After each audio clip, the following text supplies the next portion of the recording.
Okay, so I'm driving back from my son's school. Decided I was going to do the podcast, because I'm late and need to get some other things done this morning.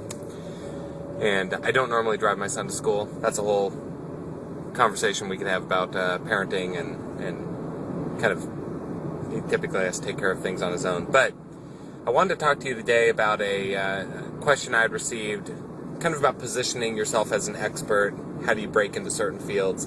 And so I'm going to give you 3 tips on being an expert and the ways that you create kind of that brand as an expert. And the first thing you have to understand is that being an expert does not mean you are the necessarily best, because best can be subjective and there can be subdivisions within a given field of expertise. So expert is as much a matter of kind of branding. Doesn't mean that you know nothing. So I often get the cynical view, it's marketing. The fact is it's a combination. So it's a combination of being able to do something well, having a specialty, let's say, or a couple different specialties. And the second is how you position yourself. And so I'm going to give you 3 ideas on how you position yourself as an expert. And the first is create a blog. And, this is kind of common knowledge, but people still aren't doing it. I work with a lot of different companies, helping them get that kicked off, blog or podcast, some way. If you're an effective writer or can convey information effectively, that's the first place. It's easy, low barrier to entry. Anybody can put a blog together. And you have to remember that you don't need to be an expert to the entire world. An expert to your sub-community, expert to your local area, are all effective ways to position yourself. So blogging is the first place. Blogging or podcasting.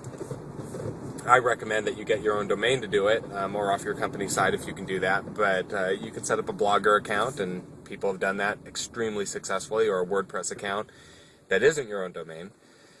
The second is traditional publishing. Traditional publishing is a great way to be positioned as an expert. If you can get published article in the local paper, those are all ways that's a great way to be recognized as an expert.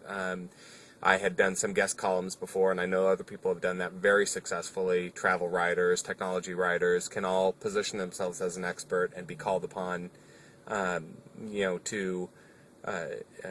you have a column that shows up once a month or once a week, whatever, in a local publication, and then you can expand it from there. So that's a great way to start positioning yourself as an expert. And then the last way is to speak. This is once again, a very common one, very powerful. The podium extends credibility to you. That's one thing I tell people all the time is the fact that you're up on stage. Now, there's something to be said about being boring. That can kill you. So if you're not a very effective speaker, one of the first things I recommend, and even if you are an effective speaker, is to get involved in something like Toastmasters. I have a link to a presentation I did at our local Toastmasters group. I'm part of Toastmasters, and my son took it up and has become a much, much more effective speaker by being part of Toastmasters. So being a speaker is a great way to position yourself as an expert. One of the most effective ways to position yourself as an expert. As a matter of fact, when I had my consulting company many years ago, speaking is how we won our largest clients. I did presentations on automation and scripting. I did presentations on web technologies and data-driven websites. And all of those resulted in extremely lucrative contracts. So speaking is one of the best ways to position yourself as an expert. So use one of those 3 methods. Once again, the easiest way is a blog is your easiest barrier to entry, but writing for a local publication doesn't have to be a major publication to start. Get your feet wet. And the last is speak.